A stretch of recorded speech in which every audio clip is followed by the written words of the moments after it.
bersyukur karena Tuhan baik dalam hidup kami. Kami boleh diberikan kekuatan, kesehatan, dan tubuh yang terus kuat untuk menjalani setiap aktivitas kami. Hari ini kami juga akan melanjutkan pembelajaran. Tuhan tolong berikan kami kepintaran, berikan kami kesabaran, supaya kami terus bersabar dan terus rajin dalam belajar. Tuhan, biarlah pelajaran yang hari ini kami terima dapat kami terima dengan baik dan dapat bermanfaat bagi hidup kami. Ini doa kami, dalam nama Yesus kami telah berdoa. Haleluya. Amin. Baik anak-anak, untuk pembelajaran hari ini kita akan belajar di pembelajaran yang ke-6 dengan pelajaran bahasa Indonesia yang pertama. Dan materinya adalah bermain peran. Kalau anak-anak berbicara tentang bermain peran, pasti anak-anak pikir bermain peran. Peran itu apa sih Ibu? Nah, sudah Ibu tulis di sini. Peran adalah pemain sandiwara. Sandiwara itu apa? Nah, biasanya anak-anak pernah nonton film yang sekarang lagi terkenal itu film apa ya? Oh, Ibu kurang tahu, Bu. Jarang nonton televisi sih. Nah, pokoknya ada di Indosiar mungkin, di apa lagi? Di RCTI atau SCTV itu banyak banget film kan?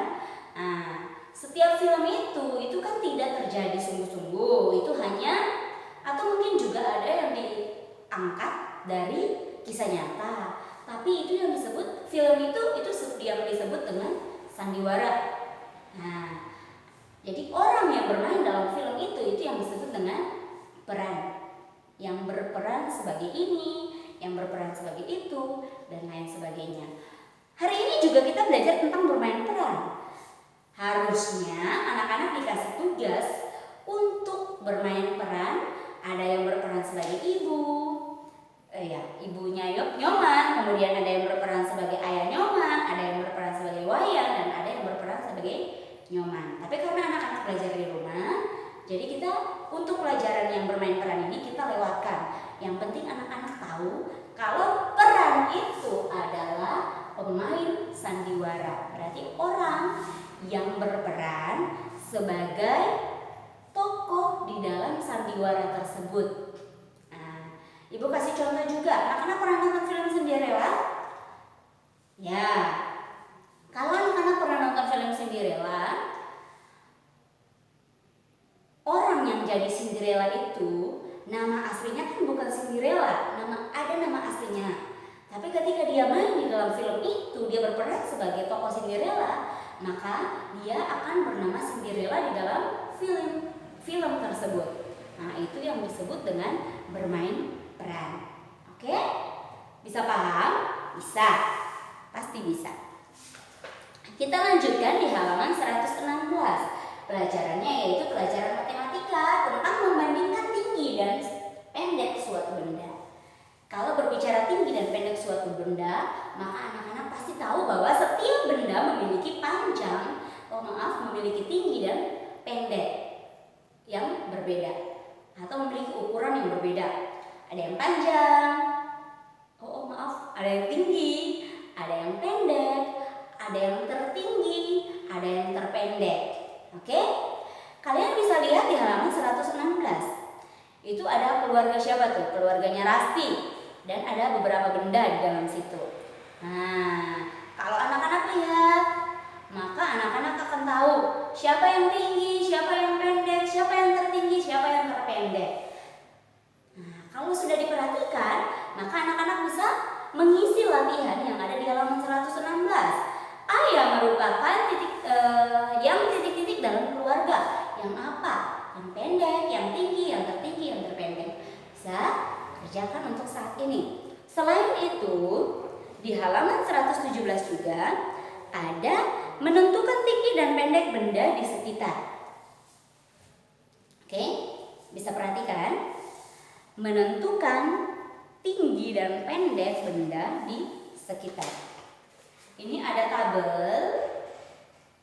Tabel ini untuk membandingkan tinggi benda di sekitar kita. Contoh, pot pohon dan pot bunga. Pohon dan pot bunga memiliki perbedaan kan? Kalau pohon tinggi, kalau pot bunga Berarti pohon lebih tinggi dari pot bunga, ya kan? Terus contohnya apa lagi? Meja, kursi. Meja lebih apa dari kursi? Lebih tinggi atau lebih pendek? Nah, contohnya seperti itu. Berarti kata yang anak-anak gunakan bisa lebih tinggi, bisa juga lebih pendek. Bisa dikerjakan? Bisa. Ya kan? Itu juga dikerjakan oleh anak-anak. Ya. Jadi untuk membandingkan benda. Nah, selain pelajaran ini ada juga pelajaran PKN. Tentang apa? Tentang kegiatan keluarga, kegiatan ibadah keluarga Rasti. Coba perhatikan di halaman 117 di bagian bawah. Pada bulan Ramadan, keluarga Rasti melaksanakan ibadah puasa. Puasa adalah menahan lapar dan haus serta hal-hal yang membatalkan puasa. Waktu berpuasa adalah dari terbit sampai tenggelamnya matahari. Pagi hari, ibu membangunkan Rasti untuk makan sahur bersama keluarga. Sahur adalah kegiatan makan yang dilakukan sebelum salat subuh. Ibadah merupakan salah satu cara bersyukur kepada Tuhan. Kita harus rajin beribadah. Nah, ini untuk orang Islam ya. Untuk yang beragama Islam, maka mereka ada yang disebut dengan puasa. Sebenarnya untuk agama Kristen juga ada, tapi nggak selama sebulan penuh. Kalian bisa puasa setiap hari.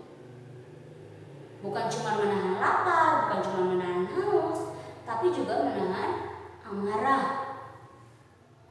Pokoknya menahan semuanya.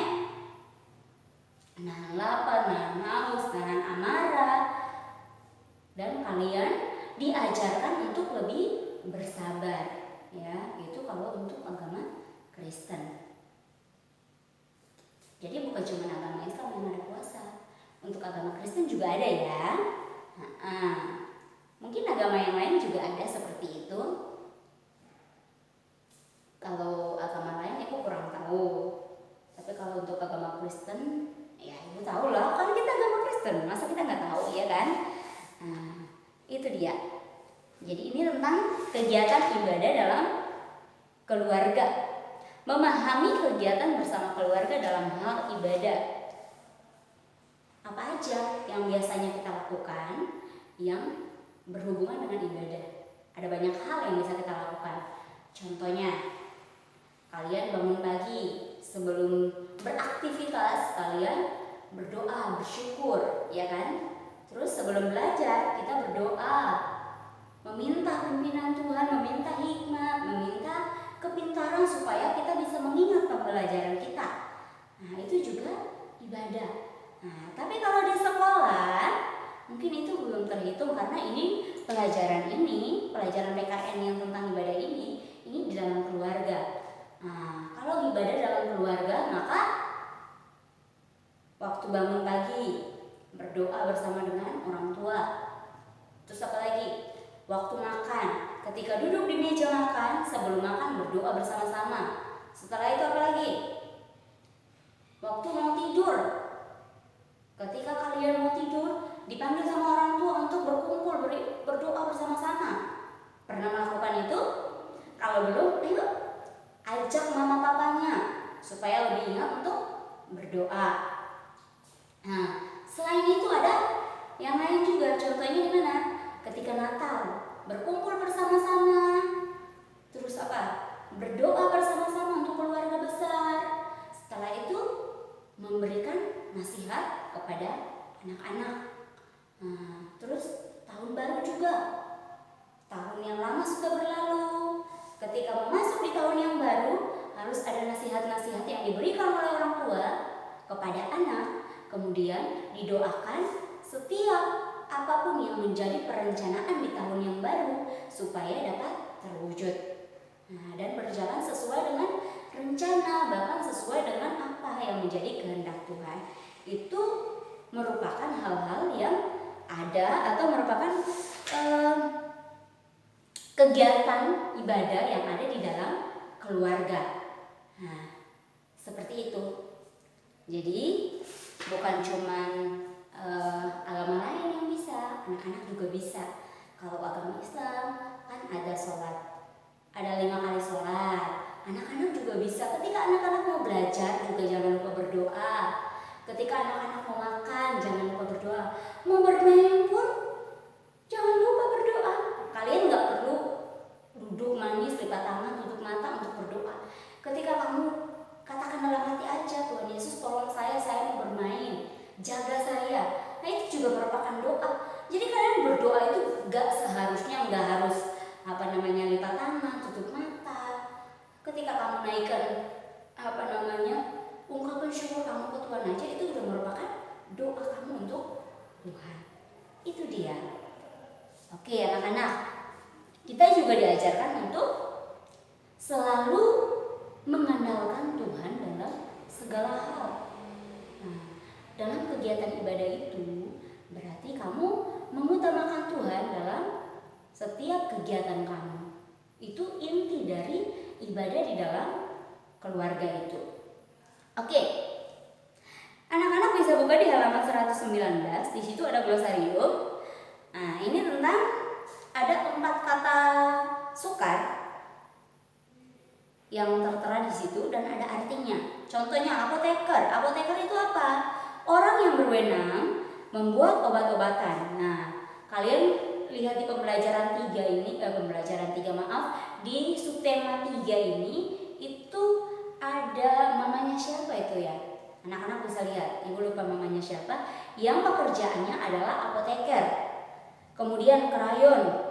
Krayon itu apa? Krayon adalah peralatan gambar yang terbuat dari lilin berwarna. Jadi ingat, krayon itu adalah peralatan menggambar yang terbuat dari lilin warna. Terus om itu apa? Om adalah panggilan untuk saudara laki-laki dari ayah atau ibu. Terus tante itu apa? Tante adalah panggilan untuk saudara perempuan dari ayah atau ibu. Jadi ibu punya saudara laki-laki atau ayah punya saudara laki-laki, kamu panggil om. Terus ibu atau ayah punya saudara perempuan, kamu panggil tante. Itu yang disebut dengan om atau tante. Kemudian ada rangkuman juga di situ, anak-anak bisa baca supaya bisa mengisi soal-soal yang ada di halaman 120 sampai halaman 123. Oke. Ini sebagai PR. Untuk PR